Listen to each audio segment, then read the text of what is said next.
மக்களவை பொதுத் தேர்தலை முன்னிட்டு தஞ்சாவூர் தொகுதியில் போட்டியிடும் திமுக வேட்பாளர் முரசொலியை ஆதரித்து இளைஞரணி செயலாளர் உதயநிதி தஞ்சாவூர் மாவட்டம் பட்டுக்கோட்டை தபால் நிலையம் அருகே பரப்புரை மேற்கொண்டு வருகிறார்.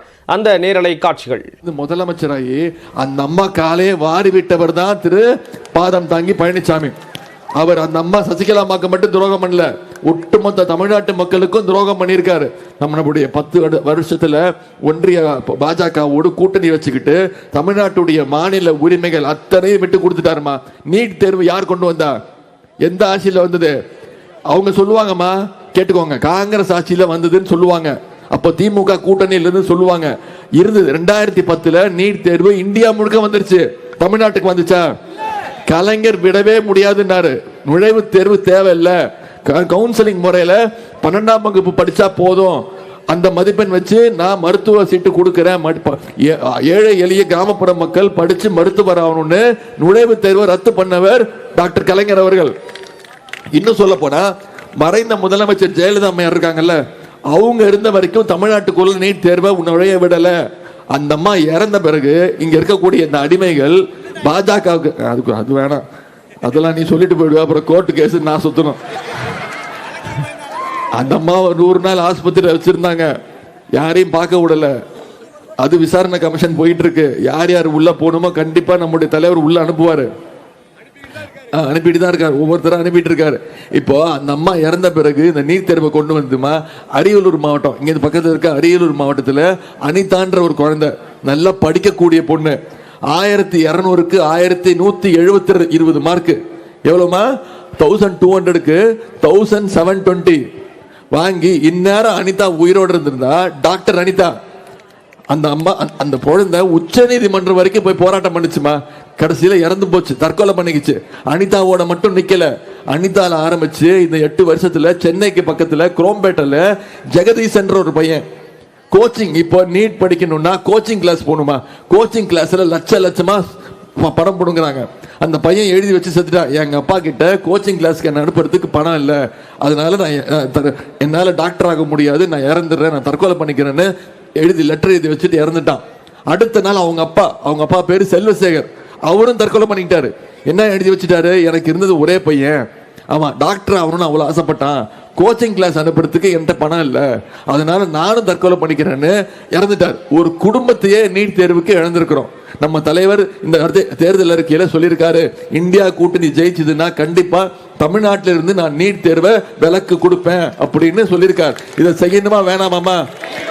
இது நிச்சயமா நடக்கணுமா வேணாமா? அதே மாதிரி சிஏஏ சட்டத்தை கொண்டு வந்தது யாரு? அதிமுகவுடைய ஆதரவோடு ஒன்றிய பாஜக அரசு கொண்டு வந்துச்சு. சிறுபான்மையினரையும் இலங்கை தமிழர்களையும் பாதிக்கக்கூடிய சிஏஏ சட்டத்தை கொண்டு வந்தது ஒன்றிய பாஜக. அப்ப முதல்ல எதிர்த்தது திமுக. இப்போ திருப்பி கொண்டு வராங்க அந்த சிஏஏ சட்டத்தை. நம்முடைய தலைவர் சொல்லிட்டார், நீங்க இந்தியால எந்த மாநிலத்துக்கு வேணா கொண்டு வாங்க, ஆனா தமிழ்நாட்டில் நான் சிஏஏ சட்டத்தை விட மாட்டேன், அனுமதிக்க மாட்டேன்னு தெம்பா ஒரு முதலமைச்சர் சொல்லியிருக்காருன்னா அது நம்முடைய முதலமைச்சர் அவர்கள் தான். அது மட்டும் இல்ல, தேர்தல் நேரத்தில் சொன்ன வாக்குறுதிகள் ஒவ்வொன்றத்தையும் நிறைவேற்றார். 4 வாக்குறுதி மட்டும் நான் உங்களுக்கு ஞாபகப்படுத்துறேன். முதல் வாக்குறுதி, தேர்தல் நேரத்தில் 2021 என்ன நிலைமைன்னு உங்களுக்கு தெரியும், கொரோனா பெருந்தொற்று 2வது அலை ஞாபகம் இருக்கா? எல்லாரும் மோடி என்ன சொன்னார்? ஒன்றிய பிரதமர் மோடி வந்து நம்மளை பார்த்தாரா? ஏதாவது இழப்பீடு கொடுத்தாரா? 6 மாசம் என்ன சொன்னாரு? 6 மாசம் எல்லாம் வீட்டுக்குள்ள கடங்க, யாரும் வீட்டை விட்டு வெளில வரக்கூடாது, ஒருத்தர் பார்த்துக்க கூட கூடாது, எல்லா கடையும் இழுத்து மூடுங்க, யாராவது தெருவுக்கு வந்தீங்கன்னா தடி அடி நடத்துவோம், கைது செய்வோம் சொன்னாரா இல்லையாமா? அதற்கு இழப்பீடு கொடுத்துருக்கணுமா வேணாமா? ஏதாவது கொடுத்தாரா? வந்து பார்க்கவும் இல்லை, இழப்பீடு கொடுக்கல. என்ன தெரியுமா சொன்னாரு? எல்லாரும் ஒரு நாள் வீட்டை விட்டு வெளில வாங்க, எல்லாரும் கையில விளக்கு பிடிச்சுக்கோங்க, எல்லாரும் கையில மணியை பிடிச்சுக்கோங்க, கை தட்டுங்க, ஒலி எழுப்புங்க, சத்தத்தை போடுங்க, சத்தத்தை போட்டீங்கன்னா அதை கேட்டு பயந்து கோவிட் வைரஸ் பயந்து ஓடி போயிடும் சொன்னாரா இல்லையாமா? இப்ப உண்மையை சொல்லுங்க, எத்தனை பேர் பண்ணீங்க? பரவாயில்ல சொல்லுங்க, பயத்துல கூட பண்ணல. இதுதான் தமிழ்நாட்டு மக்களுடைய விழிப்புணர்வு. இதுதான் ஒன்றிய பிரதமர் திரு மோடி அவர்கள் கோவிடுக்கு தமிழ்நாட்டுக்கு செஞ்சது, இந்தியாவுக்கு செஞ்சது. ஆனால் நம்முடைய தலைவர் என்ன பண்ணாரு? கோவிட் வைரஸை போக்கணும்னா, அதுலேருந்து வெளில வரணும்னா ஊசி போட்டால் மட்டும்தான் அதுலேருந்து வெளில வர முடியும்னு தானே முதல் ஊசி கோவேக்சின் ஊசியை போட்டுக்கிட்டு மருத்துவ விழிப்புணர்வை ஏற்படுத்தி கோவையில் இருக்கக்கூடிய ஒரு மருத்துவமனைக்கு போய் பிபி கிட்ட போட்டுக்கிட்டு தைரியமா அந்த கோவிட் நோயாளிகள் இருக்கக்கூடிய வார்டுக்கு உள்ள போய் அவங்களுக்கு தரமான மருத்துவமனை கொடுக்கப்படுதான்னு இந்தியாவிலே ஆய்வு செஞ்ச ஒரே தைரியமான முதலமைச்சர் நம்முடைய முதலமைச்சர் அவர்கள் தான். அந்த பெருமை அவருக்கு மட்டும்தான். அதே மாதிரி உங்களுக்கு தமிழ்நாட்டு மக்களுக்குன்னு ஒரு பெருமை இருக்கு. அது என்ன தெரியுமா? இந்தியா முழுக்க எல்லாருமே பயந்தாங்கம்மா. அப்ப மறைந்த நகைச்சுவை நடிகர் விவேக் அவர்கள் ஊசி போட்டுட்டு 2 நாள்ல இறந்துட்டார், ஞாபகம் இருக்கா?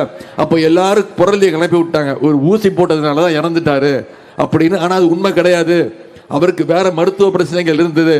அப்போ நம்முடைய தமிழ்நாட்டு மக்கள் இருக்கீங்கல்ல, நீங்க தான் இந்தியாவிலேயே அதிகமான கோவிட் ஊசியை தைரியமா போட்டுக்கிட்டு ஒட்டுமொத்த இந்தியாவுக்குமே கோவிட். தஞ்சாவூர் தொகுதியில் போட்டியிடக்கூடிய திமுக வேட்பாளரை ஆதரித்து திமுக இளைஞரணி செயலாளர் உதயநிதி ஸ்டாலின் பரப்புரை மேற்கொண்டார். அந்த காட்சிகளை பார்த்தோம்.